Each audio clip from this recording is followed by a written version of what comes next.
Hello everyone, I'm Sarah. The concept I have chosen to discuss is cultural appropriation and how it continues to strip Indigenous Americans of their identity.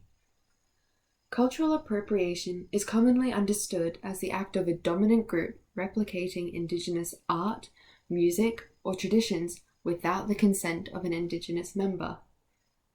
I like to think of it as an imbalance of power that leads to the extortion of a minority group's culture for the profit or benefit of a dominant group.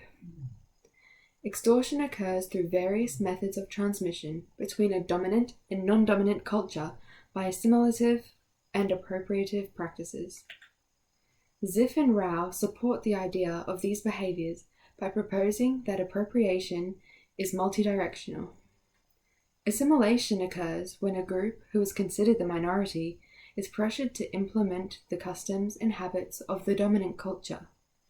In this case, Indigenous Americans were deemed the minority, so as Europeans colonized America, they were thrust into a new, better way of living. On the other hand, appropriative practices result in the scrutiny of dominant groups for stealing elements of inferior groups' cultural forms. This occurs most often in the modern world as entitled groups make replicas of meaningful art forms and not acknowledging the cultural significance. Rowie, Shebala illustrates some interesting and subtle ways that elements of Indigenous American culture have been stolen and idealized for profit and entertainment in her poem, Love You Some Indians.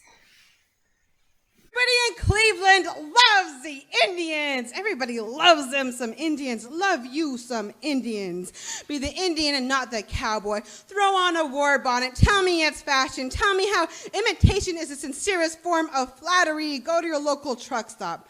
Buy some dream catchers made from China. Hang them on your rearview mirrors of your Jeep Grand Cherokees, your Pontiacs, your Winnebagos, and as you drive down I-40, your vehicle will catch the dreams road-killed by manifest destiny. And this whole time, where your radio chimes, this land is your land, this land is my land. Love you some Indians. Honor them by making them mascots. Turn them into cartoon characters. Costume yourselves in crimson paint. Use the blood off of redskins. Smear it all over. Cover every inch.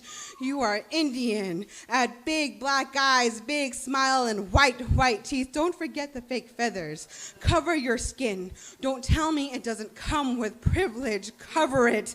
Hide like you're ashamed of pigment, like it separates you from the norm. Tan that hide. Work beneath suns. Make it so scarlet it becomes purple in the shade. Add feathers. Add bows and arrows. You are Indian. Now dance. This stadium is your bonfire. You are Indian. Practice your tomahawk chop. You are Indian. Welcome the Braves that have a higher enlisting rate in our armed forces. Welcome the Kansas City Chiefs as they make their way to the field for the halftime spectacular.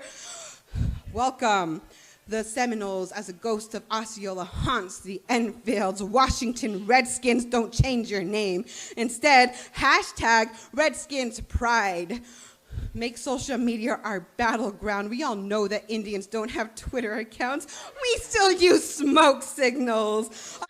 As expressed in the poem, aspects of Indigenous American culture are being imitated without consideration of the original meanings or distress it could cause.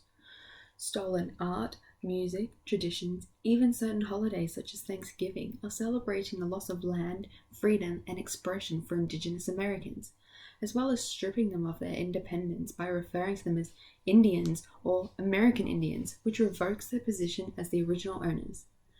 Rowie made this point by utilizing this derogatory term in her title and main argument. By referring to herself as Indian, she effectively highlights how ridiculous it is to compare Indigenous American culture with that of India. Employing Indigenous pedagogies in classrooms can teach students how to show respect and celebrate other cultures without unintentionally offending the receiving party. This involves making Indigenous studies the norm. This would ensure that students learn in an inclusive environment to promote positivity and multiculturalism.